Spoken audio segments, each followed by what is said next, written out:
Hello, hello, and thank you for being here. This is kind of a special thing that I thought I might start doing because it occurred to me that over the years, I've acquired all these tips and tidbits and ideas that really fit together better as like small tidbits instead of a full podcast episode. So, for about 20 years now, I've been helping people get really consistent with their fitness, try new things, find new passions, and I've picked up a lot of know-how over the years, right? And some of it, you might just find that I add to that know-how, the fact that there's a lot of stuff I've learned because I've learned it the hard way because I did it wrong the first time. And so I thought, you know what? I want to just come in with a couple of tips or 10 here and see what comes up. So for today, the first one is I'm going to talk about a little bit about safety, actually. And first, I just want to say thank you so much for being here. If you're listening to this on your podcast listener or your podcast player, I have also recorded it on our iTunes. I'm I'm sorry, on our YouTube channel because there's going to be some show and tell. So if you want to check out the video, you can catch us over on YouTube. We're just Fit as Freedom, or you can find that link in the show notes. So today it is going to be a little show and tell. So thank you so much for being here. Okay, something I wanted to talk about today is probably the geekiest thing, but it's also one of the things that I don't go out without, and it's my road ID. And if you are seeing this on the video, you can see an extraordinarily ratty road ID because I've had the same one for, oh gosh, this thing is probably 20 years old now, and I think I've just embarrassed myself into getting a new one. But if you are on the podcast, let me explain to you what it is. A road ID is nothing more than a very simple strap that has the information that you want to share. Okay. On mine, it has like my name. It's got my phone number. It has, actually, it's had my name and a couple of emergency phone numbers and the one thing that I am allergic to. So that's all that's on here. You can, well, and then a road ID, then you just like this one, you just slap it on your ankle, leave it there when you go out to ride, when you go out to run, when you go out to walk. Doesn't matter where you're going or what you're doing. What you're doing is you're providing that little bit of emergency backup just in case it's needed. We're probably none of us ever going to need it, but at the same time, it just feels good to know that you're taken care of if something ever happened, right? And I actually have a friend who was one of those people. I don't remember what they call it. Like an unidentified Jane Doe. Not that she was dead, but she fainted. And when she fainted, she happened to not have her purse on her, and she had no identification on her. And she was in a city that she wasn't belonging to. She was just visiting. So it was this crazy situation where when she woke up, they didn't know who she was. And she had a mild case of amnesia. So it was and that's, I mean, okay, promise you, this is an extreme example. But at the same time, it's one of those things that you really should do.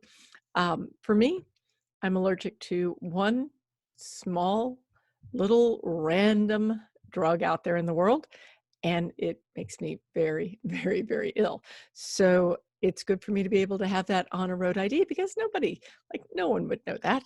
Even my best friends would never remember this. So that's what your road ID is. And okay, I'm sure there are other companies out there that do this.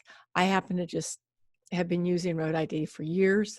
They're like, my go-to when I want to give someone one of those random gifts because they're inexpensive. I mean, I don't know what it costs.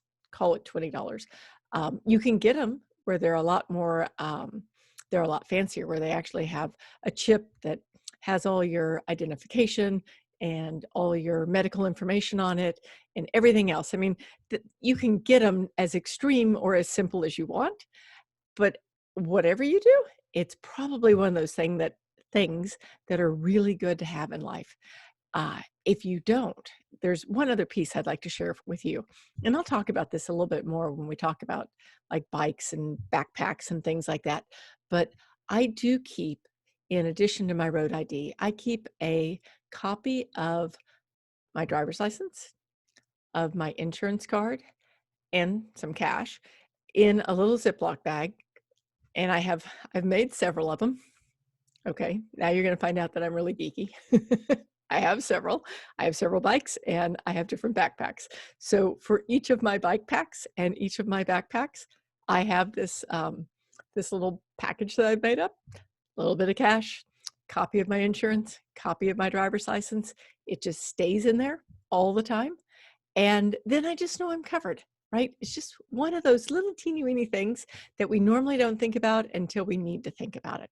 So that is like I said, these are just tips, right? They're like these little teeny tidbits that I think are really important, but they're not going to make a big long podcast episode. So that's what I've got for you today. Think about it. Think about grabbing a road ID, or in the least, adding, a little Ziploc bag. And the Ziploc bag, right, is simply so that it doesn't get wet. Or if it does get wet, it doesn't matter. These things can keep forever.